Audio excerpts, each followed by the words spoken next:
We're here. No sound, Robin. There it is. From John Cherry. Yep, there it is. I got it. Okay, we're going to start this whole thing all over again because for some reason the freaking technology goes crazy. All righty, so welcome to What's in My Drawers Golf Talk. Why? Because old club makers and club fitters are tremendous pack rats, and I'm no different. If you would, hit like and subscribe down there below. You saw me doing that without any sound. And if you would, hit that notification bell. Also, if you would, we have our second channel called Pars and Pours. It is a golf-centric whiskey channel, and I got something for that. Anyway, so we can get there. So that was just a complete amount of waste of time in the beginning, wasn't it? Okay, so I actually in the beginning said, would you actually trade your graphite shafts for steel? And normally when we're doing this, we're talking about irons, all right, or iron golf clubs. Irons in the way of golf clubs. My goodness gracious.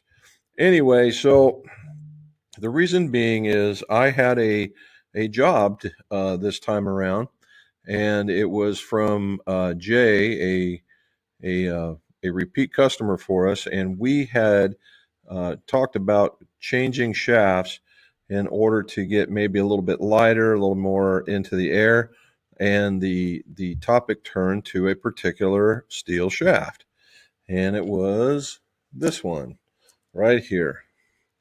I don't know if you'll be able to see it very well.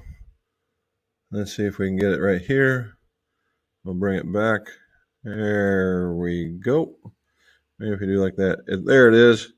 It's the Zelos. All right, it's the Zelos, and it's the Zelos 7. And what's the 7 stand for? It's about a 70-gram shaft. In reality, it starts out as about 68 to 66-gram shaft. So technically, you could say it's a 60-ish gram shaft. And however, what it's for is for folks that have slower swing speeds and for that aren't really aggressive. So even if you had a medium swing speed and you were smooth, right? You were smooth like this, that this shaft could actually work for you. Okay. It's 70, we'll just stay with the 70 grams. Now, what happens when you make a steel shaft this light? A couple things. Number one, the butt section tends to get a little bit bigger in order to be able to handle a level of stiffness that they're looking for. And two, sometimes it can get brittle, okay? Or it might feel brittle only because there's such little material here that you go like, a guy, 60. Huh? His are 60 even lighter yet. 60 even lighter yet. And what can happen is you get a guy with an aggressive swing and maybe bounce it off his back, hit into the ground a little hard, and it could break a little bit easier. As easy as graphite? Maybe not, but maybe. It just, it's like golf. It all depends, right? And so let's see so I replaced these. Well, let's see what they look like right here. So I put them in some Elites, right? The very first set I did for him were Mizuno, I believe they're HM Pros. This time we're doing Elites, and these things were brand new. So not only are we're modifying a club, but when you get a brand new club and you get asked to do these things, I have this certain expectation that, well, they're going to look brand new when I give them back to them, not like some clod put them together. And so this is what you get when you look at it. That's cleaned up, ready to go. This is after the work is done. And then here's the Zelos shafts. I know that's not very good. Yeah, that doesn't help you either. But that's where they come from. So what he had in them were some, I believe they're MMTs, and the MMTs were in the 70 gram range. But MMTs tend to be, they have a stiffer profile. Let's put it that way. They just have a stiffer profile, and probably was not the fit. The weight was probably correct, but the profile was not. You can be a lot more aggressive with the MMT. So again, if you're an older golfer and your tempo is quick, right? Your tempo is quick, then the MMT might be a better fit. But if you're more of a swinger and less of a hitter, this is a shaft that could work for you. Now, another question would be like, well, yeah, you just traded out that, but now I can feel every stingy, every off-center hit. And that's the trade, right? Because graphite is a tremendous shock absorber. So what do? Well, they make those inserts that I've shown you guys before. They look like straws with the pieces of insulation of those quarter-inch styrofoam type insulation wrapped around them, and they get inserted in there, and they can suck up some of that vibration. Another thing you could do, although he did not opt for this, was put like a wind grip or a super stroke full swing grip on there that has an underlayment in it. Okay. But you could do that for this, and why not, right? And why not? And he liked it so much on the first set that he changed these other ones into that. And his name is Jay, and Jay's been a very good customer of ours. To the point, I will say that he always throws me these really cool gifts, and I don't know if you can see one. It's a Navy. Remember that Navy hat? It's all the way in the back. It's a Navy hat, and it has the rope on it. It has the Navy symbol. He also sent me a blue one that has the goat on it. Well, now I've got that. It's a more of a corn yellow or golden yellow as opposed to what you're seeing there. There you go. With the Navy insignia, ooh-ah, right?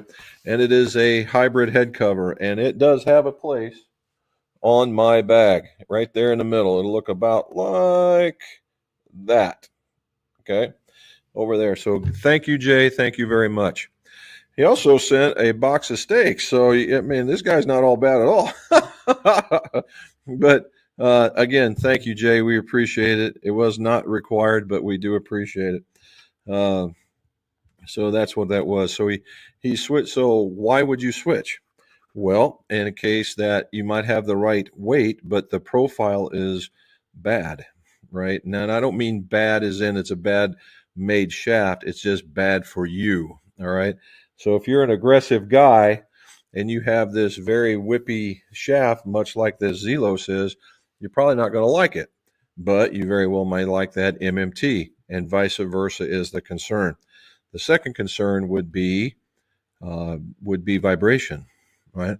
Would be vibration. Now, it was funny because of both of these. He sent me the same style of grips, although and he made it. He wanted me to add an extra layer of tape underneath, and we used. You can see it there. Here we go. We use those. He likes Iomic grips. Those were the navy blue ones that went good with the shaft. It was a good setup, and we went a little bit bigger. And as it turns out, I thought they were going to be extraordinarily light. Turns out they were one swing weight point difference. So if you like the first ones, he's really going to like these too. So because you're going to get that zip off the face from the Elites, you're going to get that player's look at a dress from the Elites. You're going to get that pop, is particularly if you're a good ball striker, you're going to get that pop from it. and then you're going to get the lightweight that's going to allow you to bring the club around. Now, another one is because of the weight, you're not going to lose anything on swing speed. All right. And typically, and we've seen it, right? If you're swinging a 120 gram shaft, let's just say 90 mile an hour, and you go to something lighter, say 105 even, you might be able to pick up a couple of mile per hour. Could be, right? Particularly if you're comfortable with it. And you can really, really, really do good. All right. So that's what we're looking at. So that was it was really a treat to be able to go the other direction. Now, the other part we're going to talk about here is when we get to these guys, those are 370s. I would have never guessed. But 370 goes into the elite, and he stopped at the pitching wedge, which is kind of unique. So I hope Jay understands that there's a little bit of room. So when the elites come through, because they're so strong, that traditional sets would come with a pitching wedge and a gap wedge. Well, these come with a pitching wedge, an attack wedge, and a gap wedge to get to the same spot. That's how strong these clubs are. Okay. Not saying it's wrong, right, or indifferent. And it's just that's the way they're built. Now, I will say this, and if you're listening, I should have sent it to an email, and I very well may do it when I'm done. When you get to the point where your swing speed gets low, and don't get caught in the trap of the lower loft makes you what? Something's going on. Can only see you there like that. Huh. John told me. I didn't see it. Is he looking on his iPhone? It's going to look up and down. He said my laptop and TV have the black sides. Huh. All right. Well, my iPhone looks good, but this does not. Well, that's what I get for trying. I'm going to hide the vertical. Don't hide the vertical. I just got to. Oh, okay. So there it is. I can't do anything about it right this very second, I don't think. Remember, it's not me. It's those. It's the way that it looks. All right. Let's see.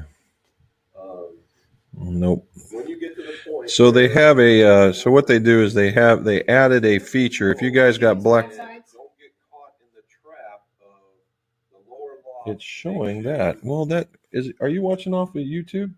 Yeah, I'm on YouTube. Huh. Oh, it's behind. Hold on a minute. You might have fixed it. No, I didn't fix it. Let's see if we can. Replace asset, rename. Vertical. I don't want vertical. I want this. Let's see if we can make that work. That's what I get for trying. I'm going to hide the vertical. I can't get it. I just got to. Introducing. Can't do anything about it right this very second. All right. 3-dot justification. Let's see if I can get rid of it. Nope. Someone else says, I see as if I'm using my iPhone and I'm on my PC. Yeah. A 3-dot menu. Oh, wait. Maybe it's up here. Rebrand, duplicate brand.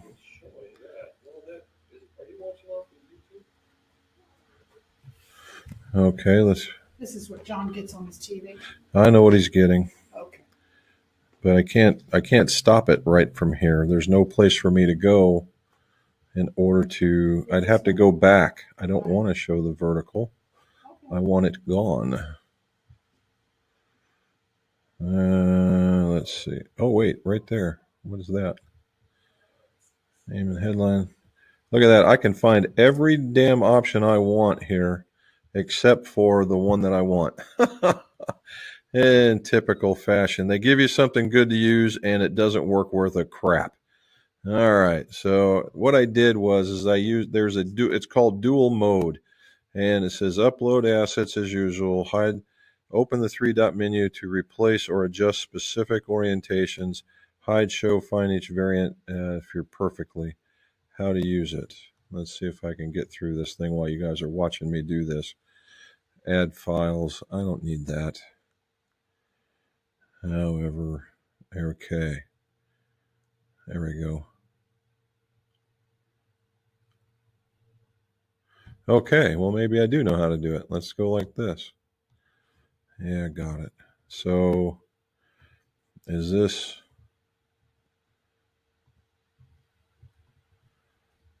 let's see if this is going to help.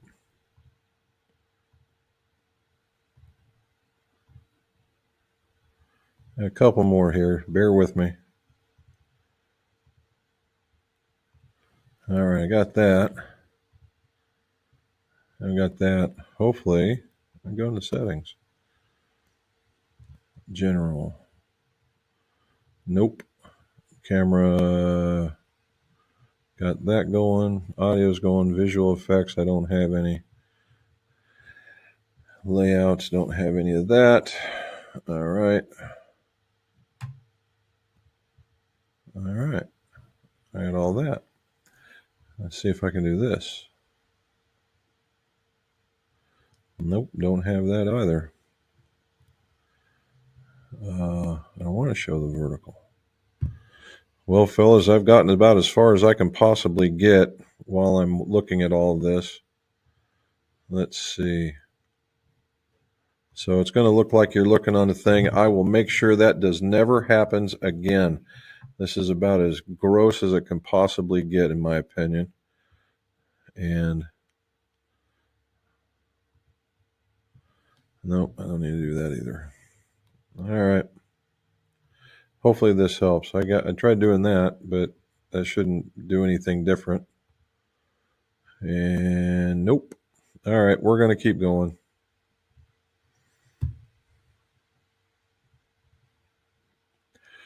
Yep. There's no three dots to adjust to. All the three dots I use don't even go to where I need it to go.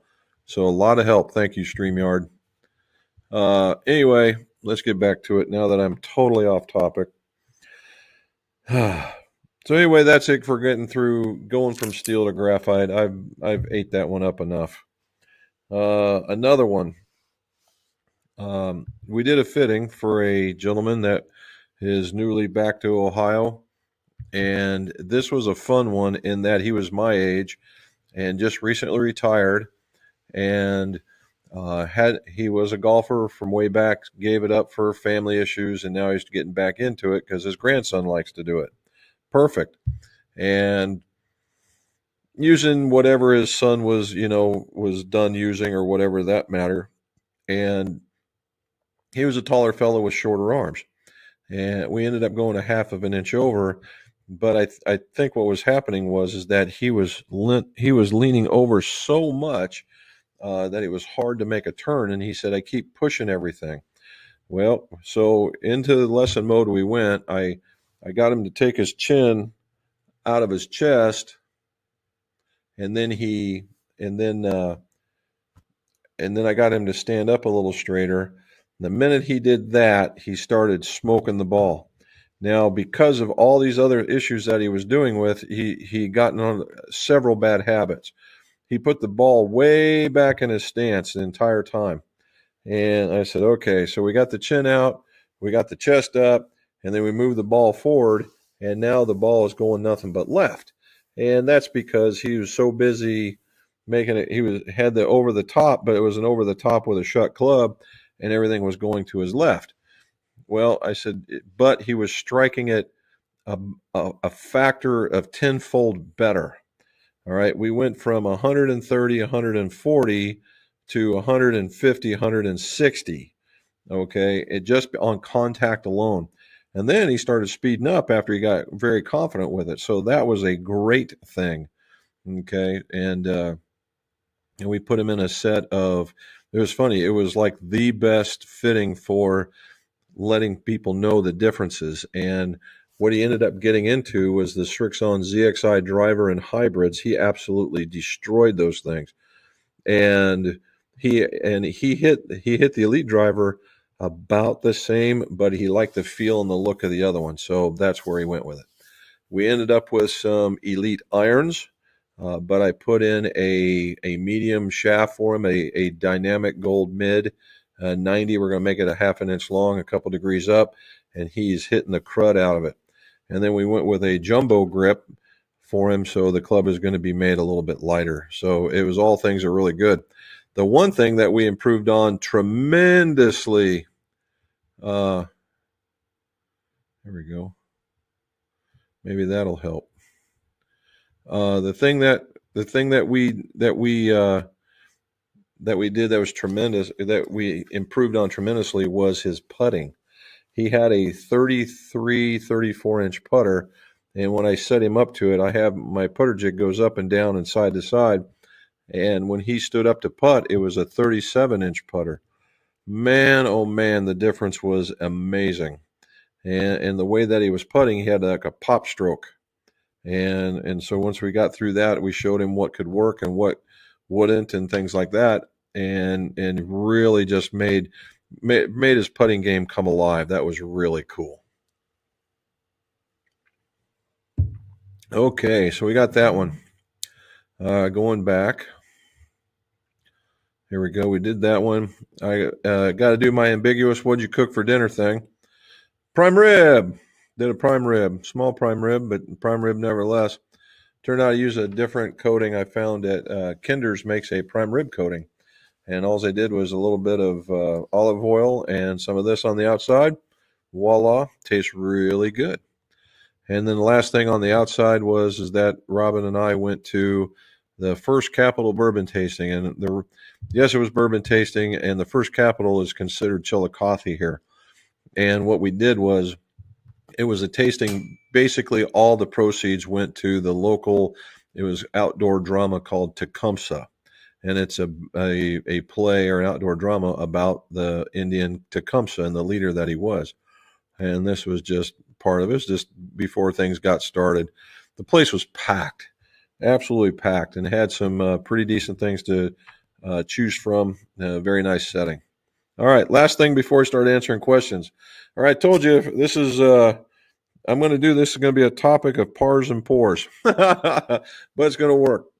Project X. Project X is a shaft, obviously, that is now owned by True Temper and is known for being for better golfers.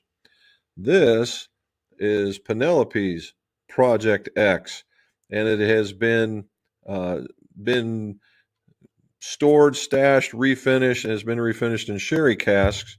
And just to kind of give you an idea of how dark this can be, there's another one.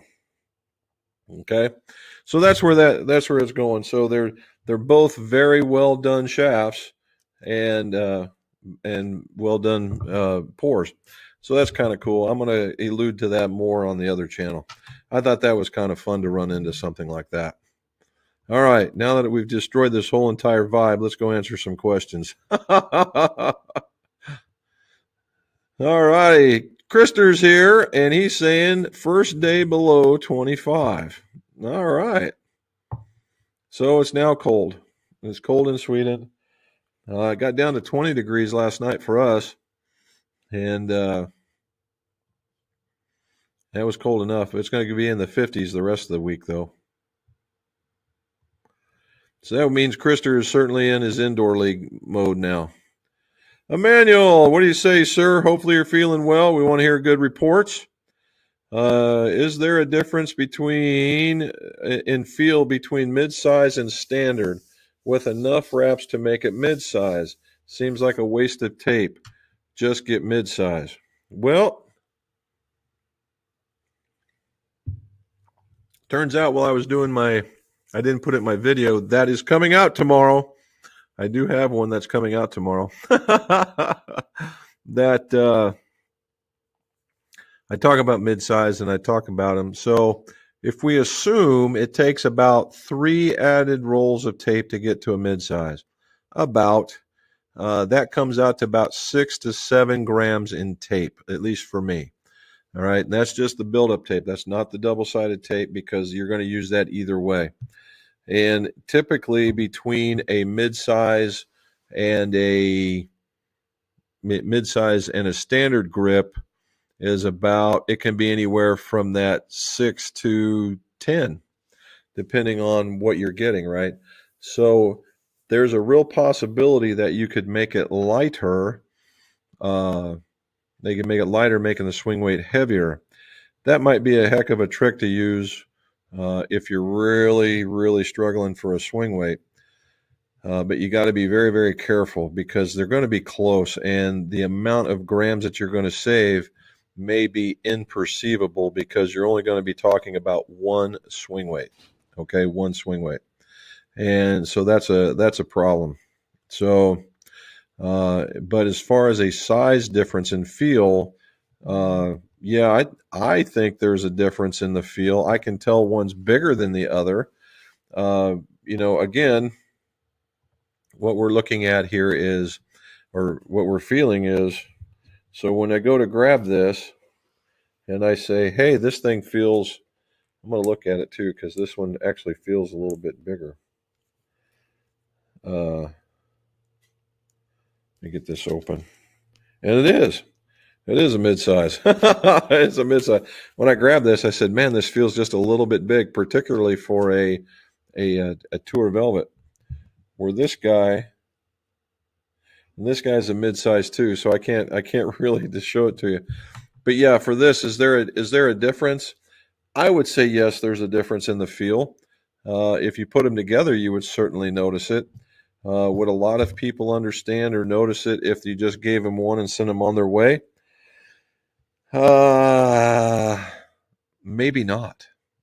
There some people that are very meticulous that use their hands a lot. Carpenters, doctors, dentists. Ones that are really craftsmen. Would they certainly would probably feel a difference because they're sensitive in the hands. But other folks probably not. There's Mr. Jesse. How are you, sir? Hope everybody's fit as a fiddle. Me too.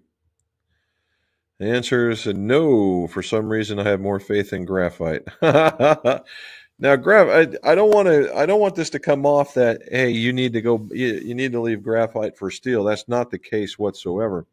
The point of this is that things that are important in a shaft: weight, flex, profile, right, and then overall for the club length. It's very important. It's almost as important, if not more so, that the profile fits. All right, giving somebody an ultra stiff profile that's very, very, very, very smooth it'll feel boardy. It may not feel good at all, and who's going to like that? Whereas in the opposite is true. You get somebody that's very aggressive, and you give them it's the same flex and it's the same weight, but you give them something that's a profile that may be, let's say, weaker in the butt section, and they're going to be all over the map because the club is not going to react the same. That's why that's that important. All right. There's Peter from Myrtle Beach, 73, 75 in the nice weather. We had some nice weather up here too. That was really cool. What do you think, buddy? Huh? Not bad. I think that's pretty cool. It'll be in the bag next time we're down there for sure. There's John. What do you say, buddy? Been away a while. Hello, Robin, Jim. I'd lose too much distance going back to graphite, I think.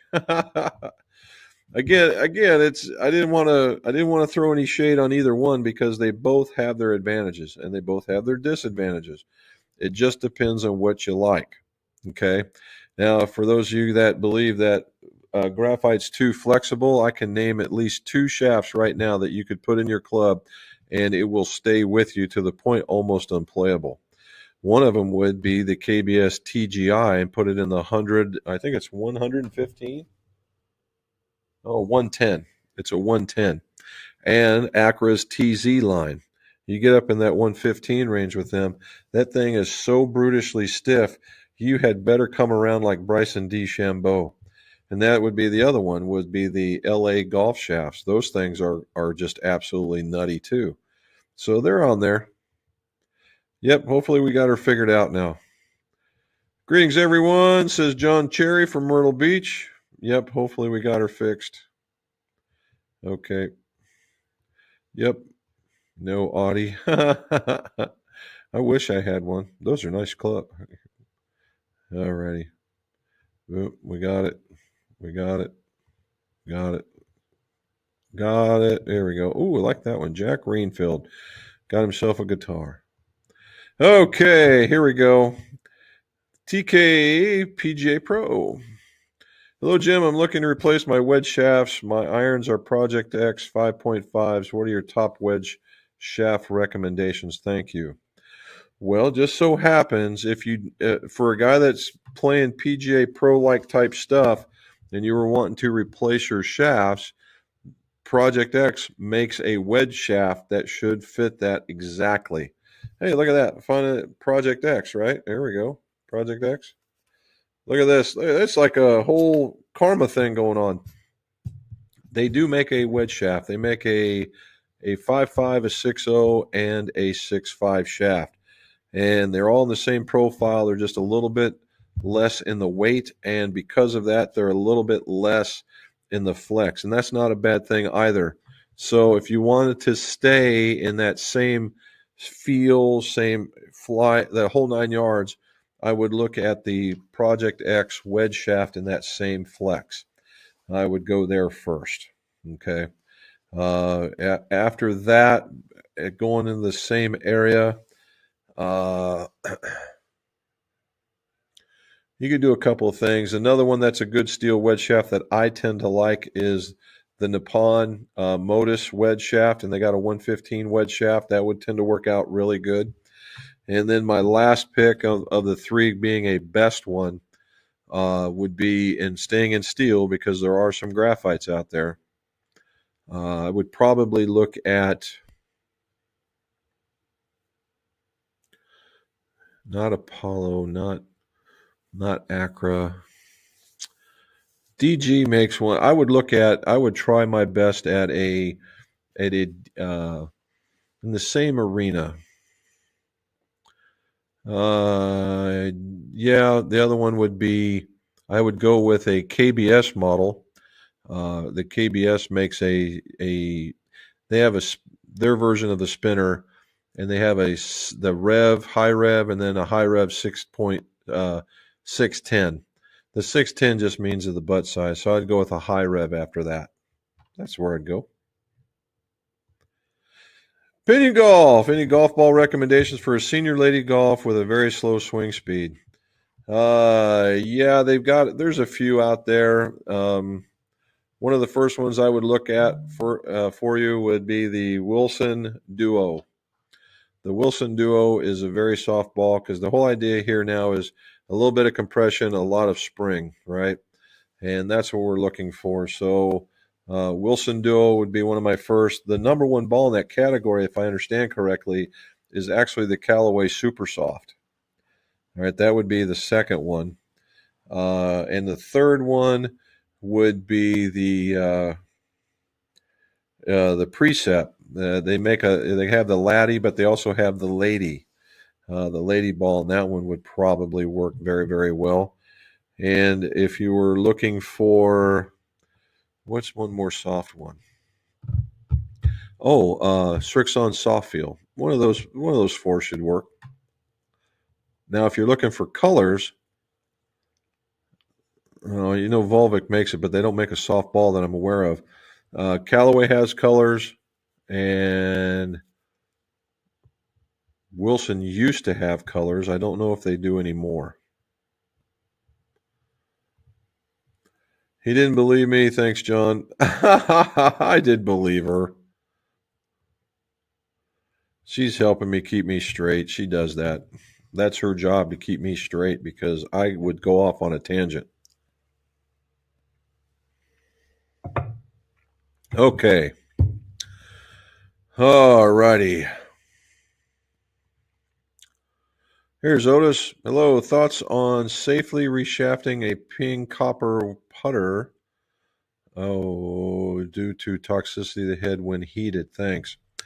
So, Otis, I happen to know a little bit about this one. Okay, a couple of things. If you really have a ping copper beryllium, or beryllium copper, sorry, if you have a real one, that would mean that it's ancient. And if it's ancient, it will have a ball bearing in it. All right, and I wish I've got one, not the head, but the ball bearing. And so, in order to be able to remove that shaft, if you haven't done already, it takes a lot of either patience, luck, or you've got to be able to live with a hole in the bottom of the hosel. What do I mean by that? So this ball bearing is in there as kind of their version of a press fit. Okay.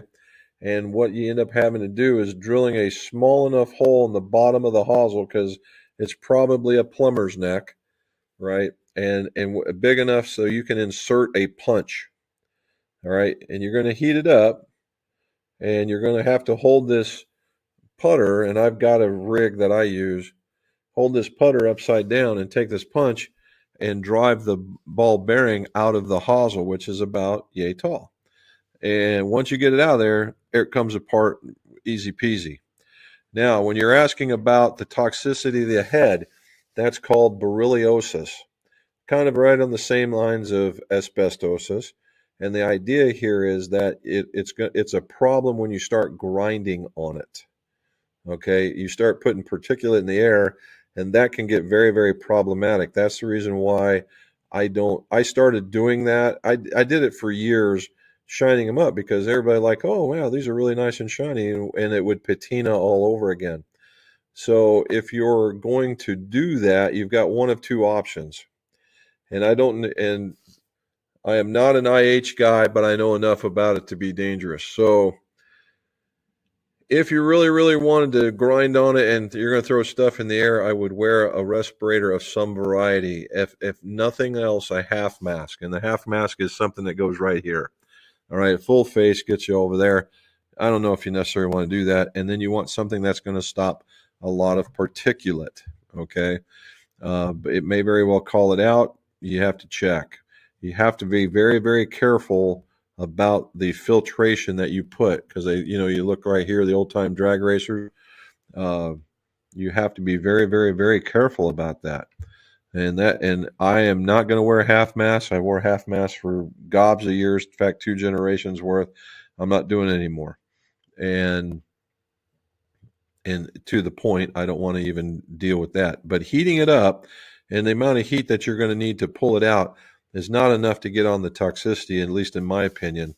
But when you start drilling, you want to at least wear a mask. I don't think you're going to be throwing it everywhere. But if you were to grind it with, say, a wavy wheel or even sandpaper or something like that, then yeah, I would be masked up or have a truckload of ventilation to draw it away from me. All right. Hopefully that works. Helps you out. There's Robin saying hello to everybody. Ah, well, we knew that Krister likes those X shafts. The MMT is a really good shaft, and for the way that Krister swings, he's got a whole lot of movement, and all of his power is delivered at the last second because he doesn't use a truckload of wrist to get where he's at. He gets up to the top and he makes a really hard turn to get into it. I've seen you swing. And those types of shafts work really good for him. If I was to give him this guy right here, number one, after about 2 swings, he'd probably snap it, but his consistency would go straight out the door. Has nothing to do with the quality of the build, has nothing to do with whether it's steel or graphite, has everything to do with 2 things. Number one is the weight, and number 2 is the profile. All right, my mistake going back to steel. I think I'd lose distance maybe. Oh, okay. Gotcha.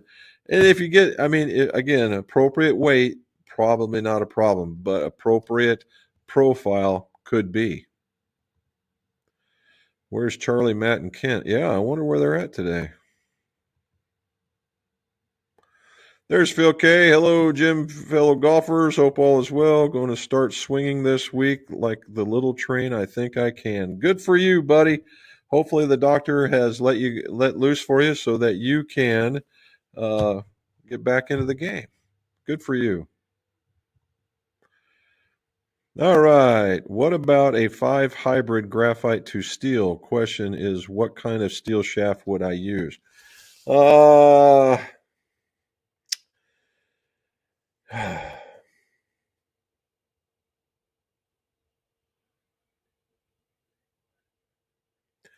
You know, they used to make hybrid steel shafts, but they don't anymore.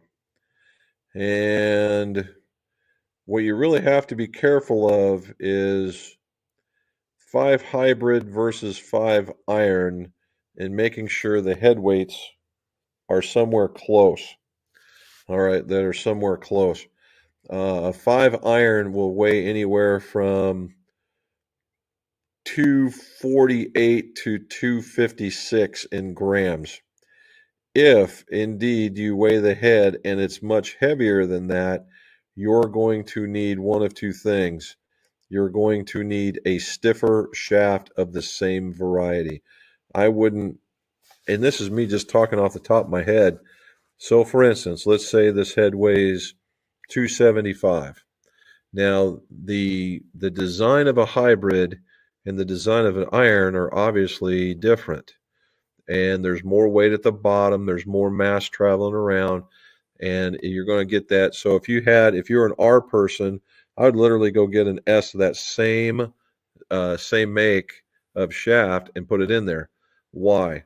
Because that extra weight is going to soften the shaft to get you right where you need to be.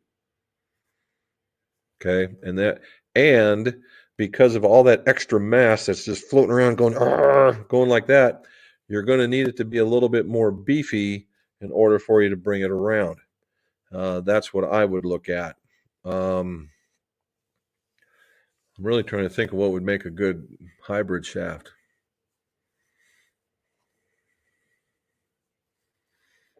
Oh, wow. That's a tough one. I know Nippon made one that was they said half graphite, half steel. What it was a steel shaft, and then they put this velvety type coating over it. And I think they called it the Ghost, something along that lines. I would look seriously for that. Those are probably not continued anymore. What else? And if you're just going to steel for weight, Charles, uh, if you're going to just for weight, then I would probably look at I would either look at the standard DG mid or the Modus 120. And the reason why I say is they're a little softer in the middle, and it might take that extra weight and actually allow you to kick it a little bit. That's where I would go with it. But if you're just going to steel and you think you need a little bit more from a consistency point of view, meaning that you're spraying it every which way, number one, I would look at the proper length. It might be too long, could be too short for that matter, but you probably don't have the proper length. The other one is that there are several hybrid shafts out there that are very, very, very stiff and very, very, very, very weak. So you might want to consider that too. All right, Rob wants to know, Phil, how's the thumb? Painful, but improving. Okay. Dr. City can try swinging. Well, swing with just the other hand first. Get that turn going. All righty. Golf Addict's back. Hope all is well. This is the man that gets the award for most rounds in a year, in a golf year. Now, this is also something that is very relative. He's up in Canada, and his golf season is not almost as short as Krister's. Not quite, but pretty close. But he got some record number of rounds in. I couldn't hope to get that in 3 years. Well done, dude. Well done.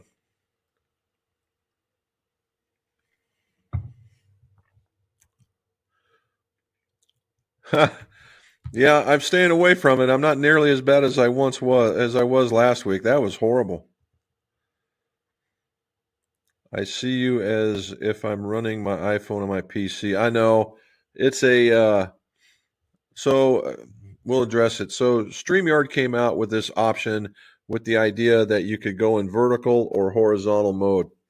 I was under the impression that it was going to show up both. As if you were on an iPhone, it was going to show up like an iPhone. If you were on looking at horizontal, it was going to be that way.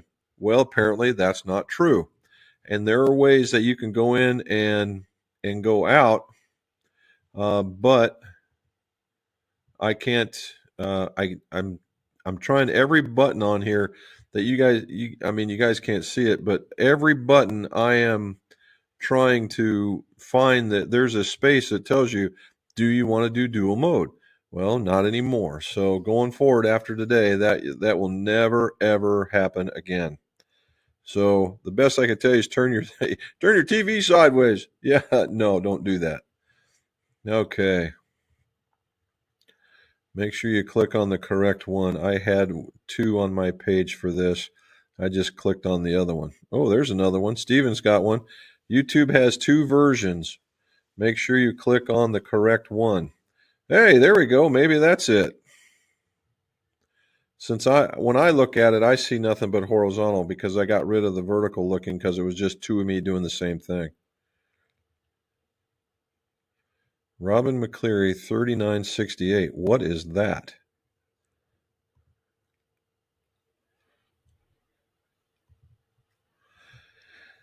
Oh, man. You guys ever got numbers signed to your sides of you? All right. Says, hello. Where's Lawrence? What do you say, bud? It was a fun week playing in the wind. I was a club short on many approach shots, but I got up and down, was 4 over on 9, was very close to only being 2 over. That's a heck of a round. In those inclement conditions, bud, if you can play to that level, that's awesome. There you go. And Golf Addict, he's the one, he went all tailor-made on us too, but he's got shafts that all meet and marry up to the way that he plays. Robin saying hello. Saying hello. There's John. Is the Denali Red 50-gram shaft a good one? Yes. So I like it. I think so there are several different colors, okay, John, and the colors might be proprietary, meaning that I've seen a lot of red, but typically only with Wilson. I saw a lot of charcoal, but only with Callaway. In aftermarket, I've seen blue and I've seen black, and black has been out there with all the companies, but blue is an aftermarket product. So you have to be very, very careful about what you're getting. Personally, in the Wilson, I like that shaft. It's a little bit stiffer, but man, oh man, does it work. There we go. Hello, Jack, PGA, Charles, and Lawrence. There we go. Went to graphite shafts once, recoils, but they were too soft, and it got ugly quick. So I went back to steel. Yep. And again, for him, and the recoils, if he went softer, and I'm pretty sure he probably put an X in it, the way that those felt, there was probably a lot of torque in those, and that's not what we were looking for. But as you can tell, he says he had MMTs, and he really liked the MMTs. Well, the MMTs are a much stiffer profile than the recoils are.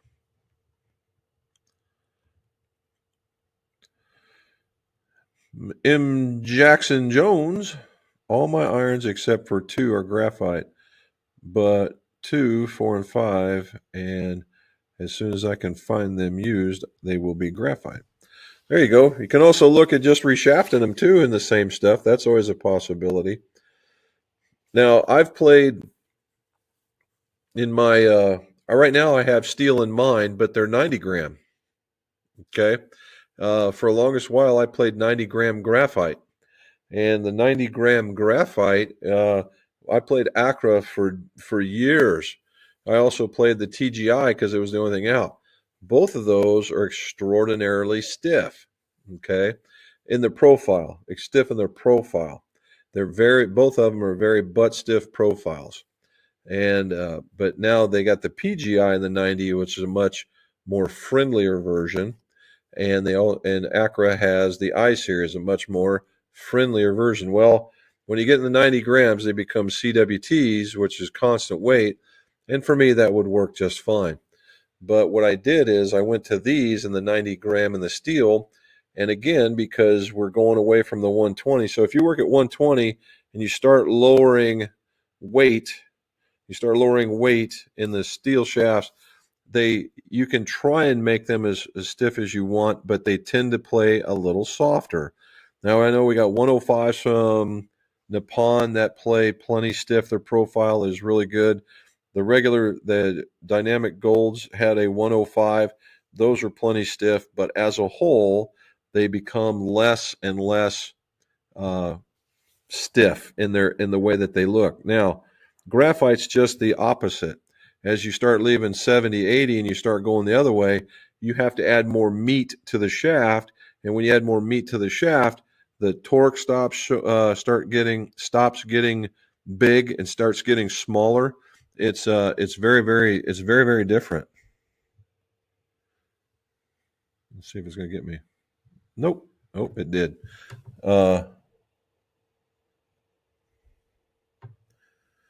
Anyway, so that's what it is. All right. Hope you're doing well. Yes, we are. Thank you, sir. Frank Wanzi, what do you say, bud? Howdy from East Tennessee. I have a putter question. Okay. Is zero torque merely putting the shaft in the center of the head, or is it more than that? It is more than that. If it was putting it in the head, in the beginning of the head, it would only be center shafted.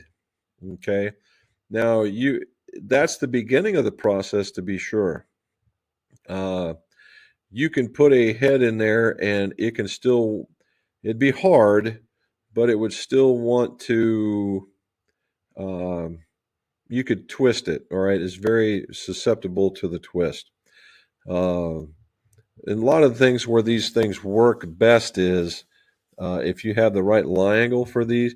So now when you move the putter shaft towards the center, you have to flatten it ever so slightly. So if you've said, well, I need a 70-degree club, and you put a 70-degree club in the center shaft, chances are it's going to play very up and you're going to toe dig. Okay. Now, does it make it center like this and make it wants to putt like this? It certainly does. And the very first one that I ever saw that did it was called the Positive Putter. It was out of Indianapolis. And in fact, I've got one. In fact, I got two, as a matter of fact. And they're both mine. And when they swing, they were the first ones. You remember the Revealer, right? Well, these guys were the ones that started that. And now what they did is they had a block, and the face had zero loft in it. And what they did is they drilled a 4-degree or a 3-degree lie angle or a loft angle into it, and then whatever, if you wanted, they had a 70-degree drill, a 69-degree drill, that kind of stuff. But they also had, the way that this was designed was the bottom of the putter was very much curved. It was very curved. It was like, imagine this upside down. All right, I can't even get there. But so anyway, that's where we would, and so even if you were a little bit up or down, it would still putt through at that design. Well, that was a long time ago. Here comes Lab, and what they have done is they've given you the proper lie angles so that you can actually see it, and then they put all this weight on the outside, both sides, the front and the back, so it becomes extraordinarily stable. Okay. People are figuring that out. You've seen it, right? Bettinardi's got one. Callaway's got one. The guy that made the Fat Lady Sings. What is his name? Good golly, he made for Cobra for a while. Pretty decent guy. He's got one, and if you look, none of them look too impressive, but it's in the center, but I think they're a little flatter, and I believe they're a little bit more forward. Okay, now the first zero torques that you see, or square to squares, last year's they weren't very good. They had this closed face on them, and they were leaning forward a lot to do that very thing. They're just too far back. Now they've moved them up forward for this year. I should talk about they moved them up forward a little bit, so now that instead of having all this extra room, it has a little bit of room in going forward, so it won't look like it's shutting. Okay. Now I will say this, and since you asked that question, Frank, This year, Callaway is releasing what's called the Tri-Hot putter. And the Tri-Hot, if you go back far enough, the Tri-Hot was a three-piece putter that was put together in order to give you a lot of MOI, a lot of feel, and a lot of weight. Now they've come back, and all the Tri-Hot putters will feature this square-to-square technology, meaning that they'll have a Model 7, they'll have a wide body, they'll have a Rosie, and they will have another one. And they will all be center shafted. They will all be square to square, and they will also be very expensive. I believe they're going to run somewhere between $550 and $600 a putter. You're going to have to, and again, it's squarely aimed at lab golf. You make the decision if whether or not you think that's right or not. But that's where it's at. It is a little bit more. You're really, really close, Frank. I will say that. You're very, very close. The rest of it's a little tweaking, so to speak. I saw sick new irons. They're looking great, but 7 irons, 31 degrees. Oh, that's pretty strong. We got here, Dev Dog. Hi, Jim. For someone starting on their own build shop, how would you establish your service product charges? Do you compare with local retailers? I absolutely do. Matter of fact, it just depends on where you want to position yourself. Okay? It just depends on where you want to position yourself. Are you somebody that's trying to save them? I'll put it like this, and you can make your own decision. I'm not telling you what to do by any shape of the imagination. Number one, yes, I compare myself to the local retailers and I match, and I may be just a tad over from them. Now, why do I do that? Because I'm probably more experienced and been doing it longer than everybody combined in any one of the retail stores. Okay. And so people are paying for our expertise as well as our ability to get it done quicker. So it's a twofer. The other part is in your business profile, are you going to establish yourself as the expert, or are you going to establish yourself as somebody who can get it done? And what I mean by that is typically there are two models. There is high volume, low profit, and then there is low volume, high profit. And I'm sure there's models that are in between. And you have to figure out where you want to be with that. Right? You can be ultra busy and make, say $3 a club on putting a grip on. Or you can go to $5 a grip and do fewer and do just fine. So it's really up to how you want to set yourself up. That's number one. So the idea of how you would establish yourself is if there's a lot of competition, how are the other people positioning themselves within the community? Are they people that, well, this is a guy I know and we'll just go to? Or are you going to be the guy that this is the guy that knows what he's doing and you know that when you get it, it's going to be correct? Or is it just a convenience? And that's where you got to go with that. Jim Cavalaris. Man, we got some new ones here. Okay. I'm seeing if this thing is good. It's not moving now, so good for us. All right. Would you agree that if you have graphite shafts in your irons, why would you not have graphite sands in your wedges? My 125 gram steel days are over. Yes. So, and is that sonar or radio? It's sonar. It's got to be. Well done. So yes, I would agree. Number one, because you have graphite shafts in your irons, typically they're a little lighter, right? That's just the nature of graphite.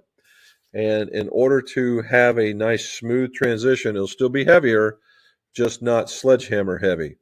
And yes, I would say going to graphite wedge shaft makes all kinds of sense.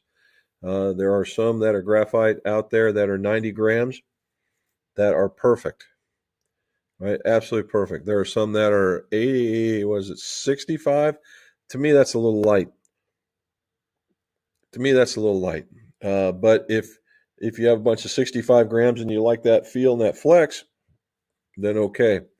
I've seen some 80s out there, but 90 seems to be the traditional next wedge shaft, and that's a pretty decent number. It's still 30 grams lighter, still has the wedge shaft flex or the way that it performs, and you still get that wedge feel. Okay. There you go. See, Krister tested all these, the Axioms, the MMTs, the Wishon red. I don't know if that would be all that or enough, but you like the red the best. Really? I wouldn't have thought that. I wouldn't have thought that the red would have been that profile for you. But there you go. That's me thinking again. Robin saying hello. Robin saying hello. Robin saying hello. And you're welcome. Glad to hear. Then you can call me the peanut gallery. No doubt. My dog Rex made it in. Well done, sir. Jimmy Thompson, we have a bunch of new ones today. Well done. This is a lot of fun today. They're taking place of our regulars. All right. My P wedge and 8-iron M2 with Graphite 70 seem to be coming out. Took it to the local golf shop and he claimed that it was just the ferrule rising. Thoughts? Okay. It can be, right? It can be. So a couple of checks to do. Number one, so see this guy right here? Let me see if I can get going. There we go. The logo on the shaft.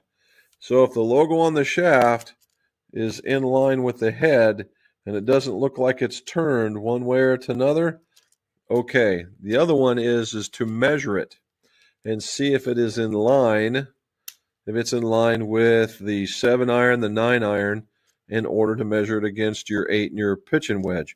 And if they're in line, again, he could be correct. If they're off, then or it's turned, then no. All right.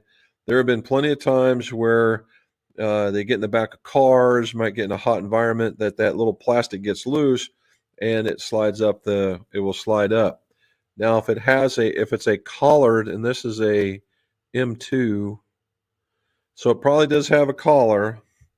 And so what's important here is that you put it back in because that collar is providing some support. So what I like to do is, if you can, I put like a little dab of Gorilla Glue, Super Glue, whatever you want, because all it's doing is holding it in place. And what I do is I will take the head and I will put it in a vise. So the end of my hand is the vise, and this is the ferrule. And what I'll do is I'll clamp on there, and then I will pull, and it'll push that ferrule into the head. And then you just let it sit there for a few seconds and you should be good to go. However, if you've seen it where it looks like it's turned, when you go to align it and it looks like it's turned, it's done. Have it pulled, put it back in, pay for the peace of mind. But if it doesn't and it's the same length, then the club guy could be very, very correct. But if you didn't look at it, then I go back again. He tested. The JPX High Fly. I really liked it. No shot went left. Really? That's pretty interesting. And the High Flies, you can get a hybrid in. Well, can you still? The High Flies, I think. The High Flies you can get in steel because they're made to be right with the irons. That's a pretty good idea. I've always been that. Oh, come on. You're my keep me in my lane person. Thanks, Jim. You're welcome. I have a Denali Blue. It plays half a flex stiffer according to True Temper. Yeah, when you play it, I would say even if you took an inch off, I bet it plays even a bit more than that. A half a flex, that's a lot for a 1-inch tip. Probably a little bit more.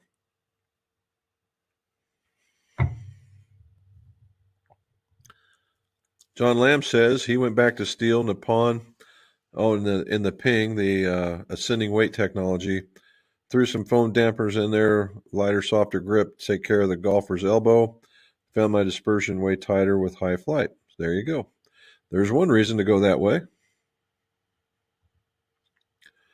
All my irons are graphite. 1, 3, and 5 are steel using ping blondes. Ooh.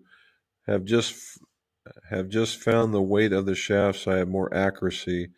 The woods I hit more accurate with steel. I guess I'm just weird. Oh, not really, but using ping blondes, yeah. The ping blondes, I'd say so, but that's okay. What's probably happening with the ping blondes, John, is the fact that when Ping made those, that they were so shut, it wasn't even funny. When they go out and they go down and they go closed. They're beautiful, and I had a set. I had a set of those, and they were very, very, very, very shut, and hit the living daylights out of them until they split. But yeah, I like them. And the thing is, when those right there, that's a little different too, John. The the the steel shaft that went inside those blondes had a tip section that was about a third smaller than what convention has today. There we go. John Lamb. Now I have to wrestle with Christmas lights, straighten out the strings, check the bulbs, replace busted hangers. Saw a day on the ladder. My bionic knee is gonna love it. Yeah, what we do is we break out a tree and we put a bunch of golf ornaments on it, and that suffices as ours. And we stopped doing the lights when the kids went away. And our road has 4 houses on it, so we really don't want to do that. But I do dig on those guys that take all the time and the effort that they make up those really special lights that they blink to music, and they've got Christmas trees that sing and all that kind of stuff. I got to give a nod to them. That's a lot of work, but the end result is really cool. Hope you guys are well. Yep, thank you, sir. Bobby Grace, that's the guy. Well done, Pinion. Well done, Bobby Grace. I met that guy once when he was just after Fat Lady Swings. Uh, he was coming out with another one, and it was an insert that he said that whether you're out at the end of the insert or the middle insert, the ball would go the same, and he showed it, and it did. McGregor M 6.4 center shafted putter last year. Do I remember that? I don't remember that one for you. That'd be a good one. Liam Murray, we got more in there. Awesome. Is there an equipment setup you would recommend for fitting for amateurs? I want to fit friends and family to avoid accounts at manufacturers. To avoid accounts at manufacturers. Is there an equipment setup you would recommend? Oh, I see. Are you asking about non-OEM clubs? Well, let's see. It has been a hot minute.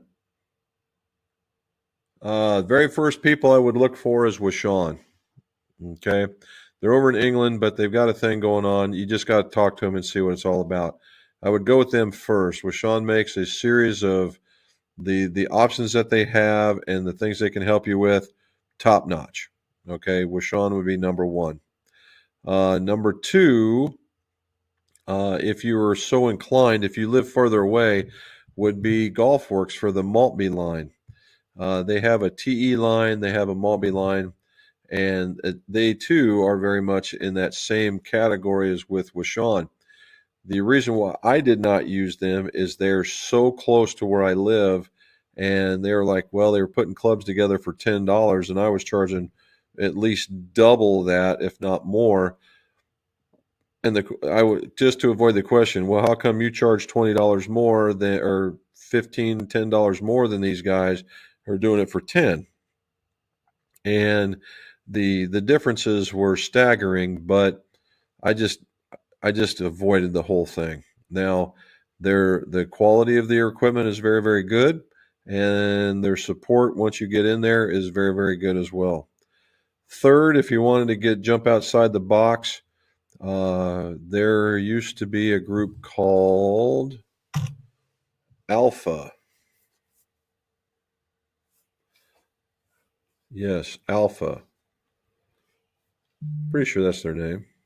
Yeah, it was Alpha, and they made their selection was a little bit lower, and but it was pretty neat quality stuff. Now there were other ones. If you wanted to go exotic, right? Exotic, you could go with Mura, and you could go with Vega, or you could go with another one. Look up Swing Science. All right, look up Swing Science. That'd be the other one. Those would be the ones I. There are others out there, but those are the ones I would prefer to work with. Okay, uh, Swing Science, and they have a lead into with I believe they're called Ep, Epon. Epon, yeah, that would be it. Epon, and then that way you have a plethora of middle of the road, and then you have your exotic stuff. Look at us go talking about businesses and stuff. All right, how would you suggest someone learn the proper procedure to grind wedges? Can you buy blank wedges to ooh, can you buy a blank wedge? Huh. I have to think about that one.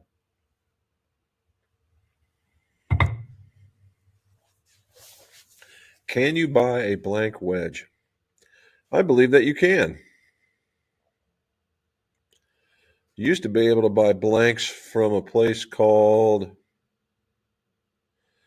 what were they called?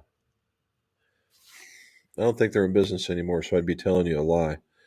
I think you can, but what I would do is I would buy the wide sole grind or the wide sole wedges, and the ones that I'd go, the ones that are being, and these same places I just mentioned, and go to there and get their wide sole grinds and just practice on that.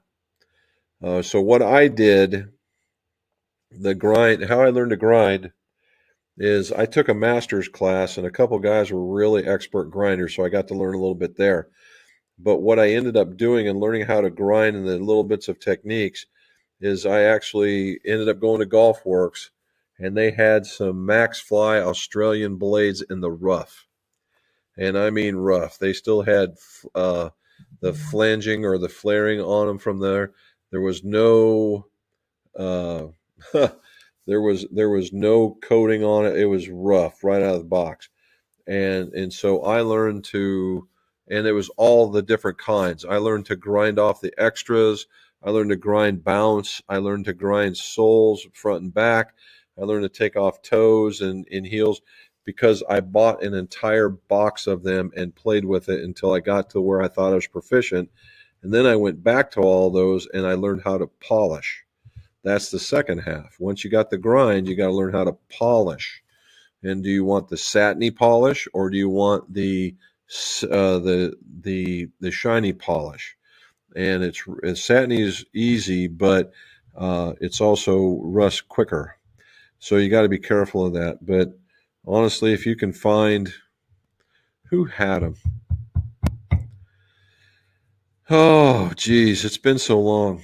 Is one of these like the Vegas or the Alphas or somebody like that had them, and that you could just buy them raw if you wanted to buy raw clubs, and then grind off of it. But that's how I learned to do it, was just watching that. Again, right now, back in the day, YouTube wasn't a thing, so you had to actually communicate with people. And the guy kind of took me under his wing for a day while we were out of school, and we learned to grind. And that was the big thing. That was the part of the test, was grinding in order to pass. And so we had to do that. And get you 20, 30 of them in order to learn how to do a little heel and toe relief. That was the other way I also did it too. I spent a couple of days on a tour trailer, and one of the guys really liked putting in tour grinds on the wedges for those guys because they would come in and ask for it. And I'm like, what do you mean by this? And he showed me what it was all about. And that's how I was able to learn a lot of that. All righty. You're more than welcome, and thank you. All righty. I am struggling to find a good repository for golf shaft information. Where can I find them? A repository for golf shaft information. Oh, Well, Golf Works tends to have one, but it was more they had for club heads, but they also do have, if you go looking through, they have a classification. It's a couple letters, a couple of numbers, and a letter to tell you how that shaft reacts. Okay, whether it produces a high flight, whether it help you stay in line, that kind of stuff. And then there's another guy. His name is Russ. He actually um, he will spec out each shaft as it comes out, and you pay a monthly fee in order to have access to that information. And I'm trying to figure out. I can't remember his name or the name of the shaft or the name of the site. Golf shafts, golf specs, golf shaft. Uh, Look up golf shaft specs, and it's not the name of the thing, but I think his name is Russ Ryden. You'll find him. You'll be good to go with that. Is there any senior driver shaft that you would recommend over others? Asked Mike. Hey, Mike, what's going on? If you're talking about, there are senior flex shafts out there, and then there are senior shafts out there. Typically, what I look for in a senior shaft is number one, it's a lighter weight and it's a little bit more flexible. Okay. And I'm looking at my shafts just so I can get a good idea. So, again, I'm going to fault back to Acra in their GT lineup. They have a blue shaft. The blue shaft promotes a higher ball flight, and it's lighter. It's got a little bit more torque, meaning a bigger number.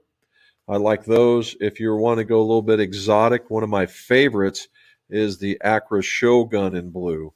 That thing is absolutely dynamite. Okay. And they have various weights and they have various flexes to the point for a while there it was being used in long drive competitions for that ultra whip kind of setup. If you were looking for something else, uh,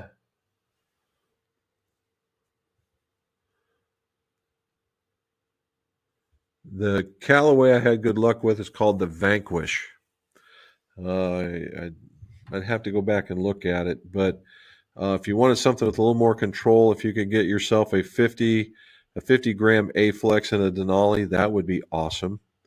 The Ventus, again, in that same kind of component, that would also be awesome. But those are the other ones. I have a fat lady swing left hand, and I love it. Arguably my best putting I've done with that. Isn't it weird that all those other ones are like that, right? Geez, all the older putters are just, you're like, yeah, I putted really great with that. Why did I leave it? Well, because I'm a golfer, and being left-handed doesn't hurt either, bud. Orca, did you finally decide on Orca? Orca would be cool. I like the guy, Alex at Orca. He's a nice guy. He's got a vocabulary about the size of a whale. It just he can talk. So you recommend picking up a single line of irons and a single manufacturer of shafts and a single grip manufacturer. Oh, no. But if you're just getting started and you were just looking to help out your friends and your neighbors, then yeah, I would, and I would probably start with that with Sean or the Golf Works, and the single manufacturer I would probably go with True Temper because True Temper has a plethora of different selections, and then a grip manufacturer, sure, that way there's no surprises. But can you, and then use that as a base, and then I would move out from there. All right, Mr. Geiger, fitted for ping 430 irons with the Alta CBs. Yep, those are nice. Coming up from TTXP's 105 shafts on the Callaways.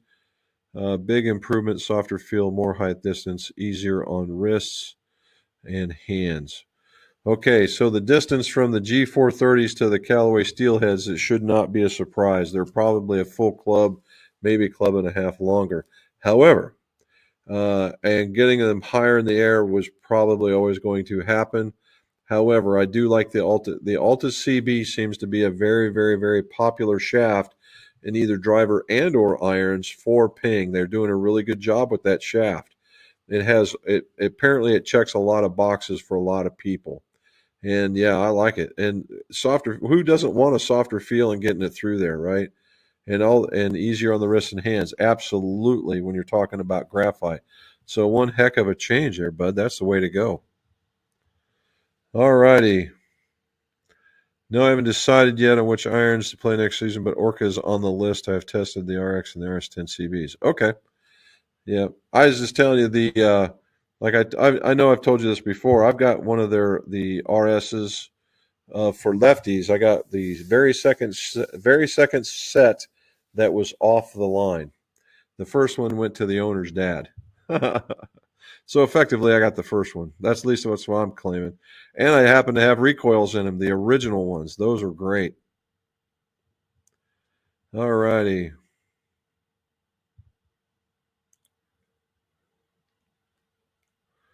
Let's see. Do you have any experience with free flex shafts? If so, what are your opinions? Going for birdie, I have never heard of a free flex shaft in my life. So I can't give you an opinion. Free flex shafts. I don't know what that means. I have no idea what that means. We'll have to figure that one out. All right. Hello, everyone. I'm not seeing on comments tonight. Thanks for joining. I'm not seeing on comments. Are you not staying on comments tonight? Come on, folks. Hit the thumbs up. Thank you, buddy. Appreciate it. All right. Liam wants to know, for adding head weight, just use lead tape. Is there a butt weight method you would recommend to complement that? So for adding the head weight, the most proper way of doing it is to pop the head off and put a tip weight in and put it back together. That's probably the best way. It's cosmetically more pleasing, and you can control your swing weight, pretty decent. Lead tape is if you just don't want to fool with it and you don't care about the cosmetics of the club. But I will say, though, that you can actually mess with how the club performs a little bit better with lead tape. You can put it all on the toe, put it on the heel, put it along the bottom in order to get a little bit more oomph out of the flight of the ball. All right. If you're going to butt weight, by far and away the easiest butt weight is, they're called balance certified or tour lock. And it's a weight that you insert in the back end of the shaft. You use an Allen key and it tightens it up and you're right there.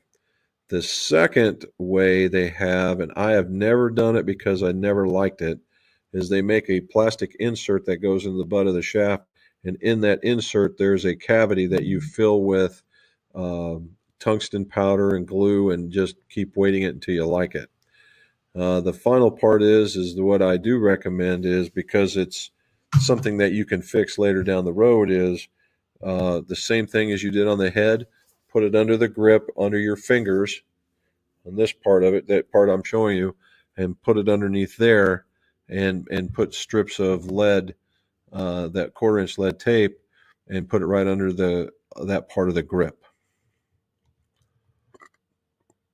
It's an Autoflex competitor. Okay. Well, I can't say that I've heard of them, to be honest with you. And Autoflex is cool, but you got to be careful with those guys. All righty. Just started my winter cleanup of the golf bag and clubs. Just need to give my irons a light coat of wax. Hard to believe another season has passed.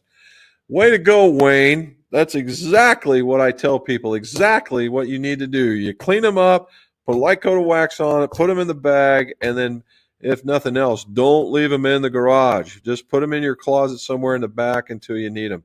Perfect way of getting them ready for having them set so they don't corrode and they don't age prematurely. Well done, dude. Thank you. Liam Murray says, thank you so much for being so generous with your wisdom. Liam, it's my pleasure, buddy. My pleasure. I will ask you one of two things here. Number one, like and subscribe. That way we get, a few more going out there. Tell your friends and family about us. And then if you don't mind, check us out on Pars and Pours as well if you're that guy. Outside of that, you are more than welcome, partner. Okay. Hello, Wayne. Hello, Going for Birdie, Dev Dog, and James Geiger, and Jimmy T. Look at that. Okay, guys, we got down to the very end. It's getting late. We ran over as we normally do, and we did it without Charlie. We did it without Matt and Kent, for that matter. We got a whole bunch of new folks. So, Dev Dog, thank you so much for joining us. Liam, so much for joining us. Wayne, thanks for coming back. Going for birdies. That's very cool. Appreciate that. Krister, always a pleasure. You're the guy that entertains us the most with seeing what the new changes are. Mike came back for us for a little bit. John, thank you. Pinion, love that. I still like that logo, dude. It's still very, very cool. Lawrence, thanks for coming to talk to us. Jimmy Thompson, there's a new guy. That's thanks for coming. Hopefully you join us again. Hey, there's Robin McCleary. Thank you for joining us, my dear. Frank showed up. M. Jackson Jones, there's another new one. Thank you again, sir. That's most of it. I'm sure I didn't get everybody. Golf Addict, he was in there. Steven, he was in there. Mr. Jesse and Phil K. Okay, guys. So honestly, thank you so very much. I appreciate it. Check out our video for tomorrow. We talk more about the change-ins from Graphite and the whole 9 yards, and I appreciate it. And as always, guys, and I will fix it. I swear we won't be doing this again. As far as the black stripes, let's see your scores. Go low.